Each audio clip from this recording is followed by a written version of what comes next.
and welcome to Pew News. My name is Shmuel Weglein. I am your host, and with me is news commentator, rabbi, and all-around good guy, Rabbi David Hellman. Tonight,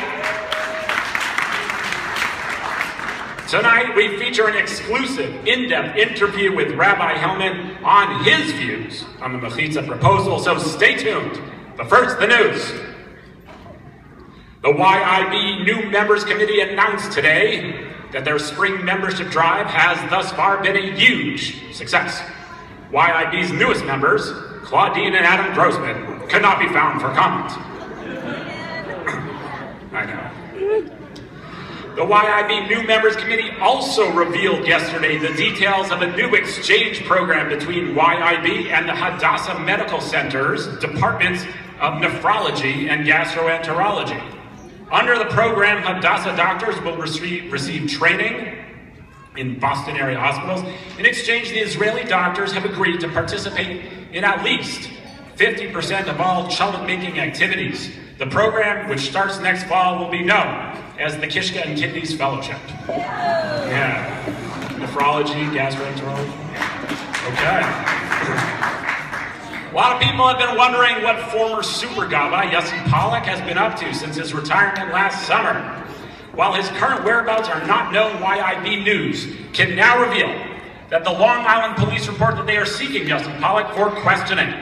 This in connection with a Long Island church's shocking disclosure that their computer system had been hacked and that someone had reprogrammed the route of their Palm Sunday parade. Pollack has denied his involvement, but was quoted as saying, "Everyone knows that 2 concentric circles is much more efficient than 1 crowded loop." Of course. We all know that. In other Gabbai news, head Gabbai Zeb Blechner recently got into a shouting match with 11-year-old Abe Lovich about the plot of the forthcoming movie Minions.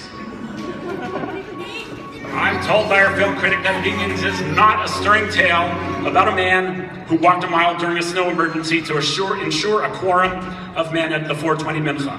But that could have happened to anyone's house, so don't feel that. Science magazine announced that the universe nearly collapsed upon itself last week when Shana Georgi-Gorfine proposed a focus group to measure the effectiveness of YIB focus groups. Yeah, that was close. Yeah.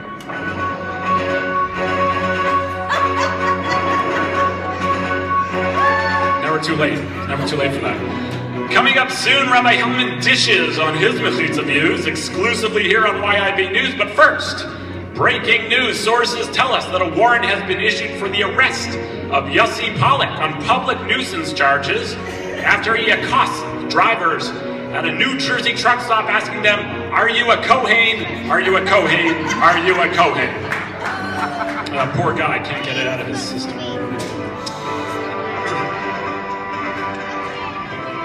And in more crime news, YIB President Ezra Sivan finds himself at the center of a Brookline Police Department investigation into a pay-for-pray scheme.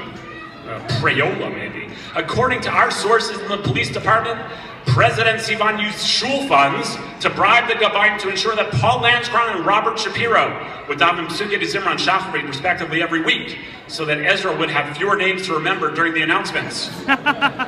When reached at home for comment, Ezra had this to say.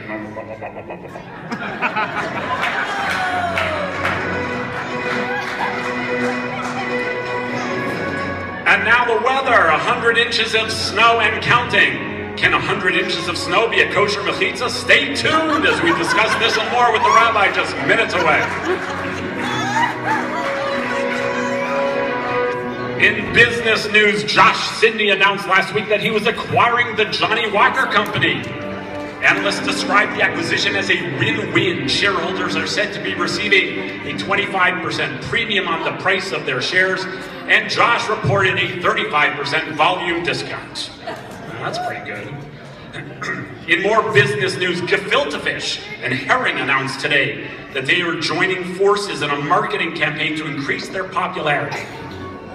With a tagline of "one plate at every Kiddush table," gefilte fish and herring are aiming to appeal to a younger generation with Facebook, Twitter, and Instagram presences, showing celebrity spokesmen This is great, I think. Celebrity spokesman Rick Gopin and Jonathan Cohen doing cool gabbai things while eating gefilte fish and herring. Yeah. Check this out, though. A Super Bowl ad featuring Gopin, Cohen, and former supermodel Esther Petrak also in the works. That's going to be great. And we have another developing story. Our sources in Hollywood tell us that Michael Schatz will rejoin the reality television world, appearing in the next season of Survivor along with fellow Hashkama attendee Ellen Hartzmark. Now, it's not what you're thinking. No one is being stranded on a deserted island. This edition of Survivor will be Survivor Early Minion Edition, and all contestants will be stranded in the main shul. Some of the more grueling challenges will include listening to a speech and having kiddush after 9 a.m. Oh, the humanity.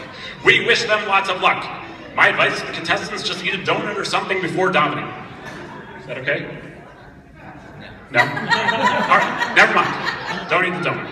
Okay, in local shul news, Kadima Torah's Moshe Rabbi Yonah Berman announced that he was resigning his position and returning to New York. While rumors fly about the cause of this sudden breakup, sources tell us that Berman felt left out when Rabbi Hellman and Rabbi Jaspi refused to hang out with him at the Kollel dinner because, quote, his beard was funny looking. That was nice. In more local news, history was made recently when all Orthodox and conservative rabbis, including the VOD, agreed that the new Rami's venture was kosher. Said one man, no controversy, something's not right. I'm not going to eat there. Makes a lot of sense to me. In sports news, the Massachusetts Shul Softball League, the MSSL, ruled yesterday that YIB team captain Matt Sinkovich would be suspended for the season opener after it was revealed that his most recent trip to Afghanistan, which he claimed was for research purposes, was actually a recruiting trip. Yeah, we're desperate. MSSL President Richard Pomper said in a statement, our league clearly requires that players be members of their shul and residents of their shul's local geographic area. While Sinkovich's attorney, Amiel Weinstock, tried to change the league's mind by pointing out that more of our members live outside of Boston than inside, league officials were apparently unmoved. And now, joining me to share his exclusive hot take on the Mechitzas Rabbi, YIB Rabbi David Hellman. Rabbi Hellman, thank you for joining us. Thank you for having me. Rabbi, I want to get to your views on the Mechitza, but we have a breaking story. Oh, sorry, Rabbi.